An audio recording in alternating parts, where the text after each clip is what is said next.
Welcome to another episode of English Word of the Week。 このミニシリーズでは学校ではなかなか習えない英単語を毎週紹介していきます。今日紹介する英単語は Weeaboo または略して Weeb です。そもそもこの Weeaboo という単語はアメリカ人アーティスト Nicholas Gurwitch のコミックに登場した単語で、当初は特に意味のない言葉でした。しかしインターネット掲示板の 4chan で2000年代前半から使われ始めていた Wapanese という単語に代わって使われるようになりました。この Wapanese という言葉は Wannabe Japanese 日本人になりたがる人という言葉と White Japanese 白人の日本人という言葉をつなぎ合わせた造語で、日本文化に興味を持つ人を軽蔑する言葉として使われていました。しかし Wapanese という言葉は否定的かつ差別的であったため、 4chan では当時は否定的な意味合いのなかった単語 Weeaboo を Wapanese の代わりに表示するようになりました。すると Weeaboo という単語はたちまち Wapanese と同様の意味を持つようになり、現在では次のような特徴を複数または全て有する人を指して使われます。特徴1、アニメや漫画などの日本の文化に異常なほどの興味を示し、日本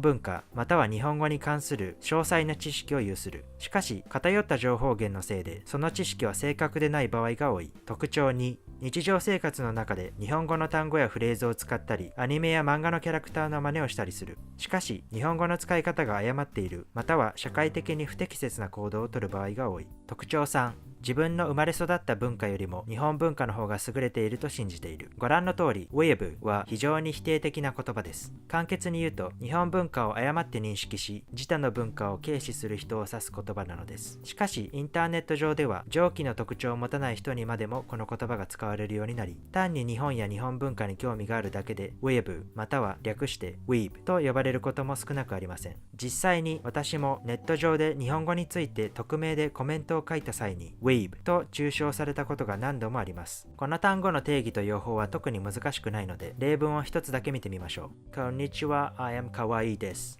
Don't be such a weeb, Dan。 エピソード5はここまでです。これまでのエピソードを見逃した人はこちらをクリックしてください。ではまた今度。